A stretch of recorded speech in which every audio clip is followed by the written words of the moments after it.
কেন? কিন্তু নির্বাচনই একমাত্র সমাধান নয়, কারণ যেই পদ্ধতি প্রক্রিয়া আমাদের স্বৈরাচার বিতাড়িত হয়েছে, কিন্তু স্বৈরাচারী ব্যবস্থা এখনো বহাল আছে। স্বৈরাচারী ব্যবস্থা, যে সাংবিধানিক কাঠামো, যে আইন কানুন, যে প্রতিষ্ঠান শেখ হাসিনাকে দানবে পরিণত করেছে, সেগুলো এখনো বিরাজমান। তো এগুলোর মধ্যে যদি পরিবর্তন না আনা হয় তাহলে কি হবে? আবারও সেই স্বৈরাচারের পুনরাবৃত্তি হতে হবে।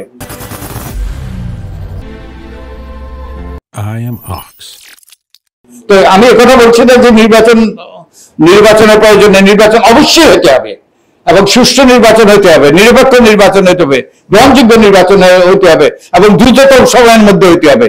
কিন্তু নির্বাচনের পাশাপাশি কতগুলো সংস্কারও দরকার, কতগুলো পরিবর্তনও দরকার। তা না হলে আবারও আমরা সেই যুগটাতে থেকে যাব।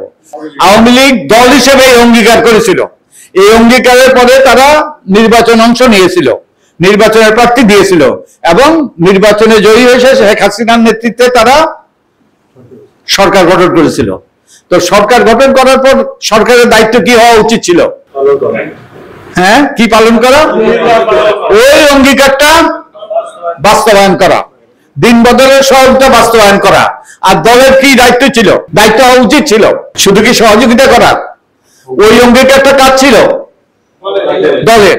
তো দলের নিশ্চিত করার দায়িত্ব ছিল না যে সরকার শেখ হাসিনার যেন সেই অঙ্গীকারটা বাস্তবায়ন করে, তাই তো? বাধ্য করা, অর্থাৎ দলের নজরদারিত্ব, তাদের কাঠগড়া দাঁড় করানো, সেটাই ছিল দায়িত্ব। কিন্তু যেহেতু একই ব্যক্তি প্রধানমন্ত্রী এবং দলের প্রধান, তো এটা কি হয়েছে?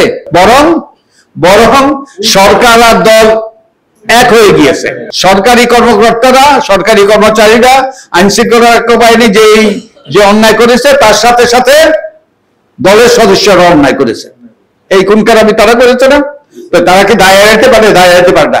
তো এটাই হলো, এই জন্যই যেই কথাটা আমি বলার চেষ্টা করছি, এই জন্যই একই ব্যক্তি প্রধানমন্ত্রী এবং দলের প্রধান হওয়াটা একটা ভয়ানক একটা ব্যবস্থা। এই ব্যবস্থার পরিবর্তন হইতে হবে, তা না হলে আবারও কিন্তু আমরা সেই রকম ব্যবস্থায় ফিরে যেতে পারি, সেই স্বৈরতন্ত্রে ফিরে যেতে পারি।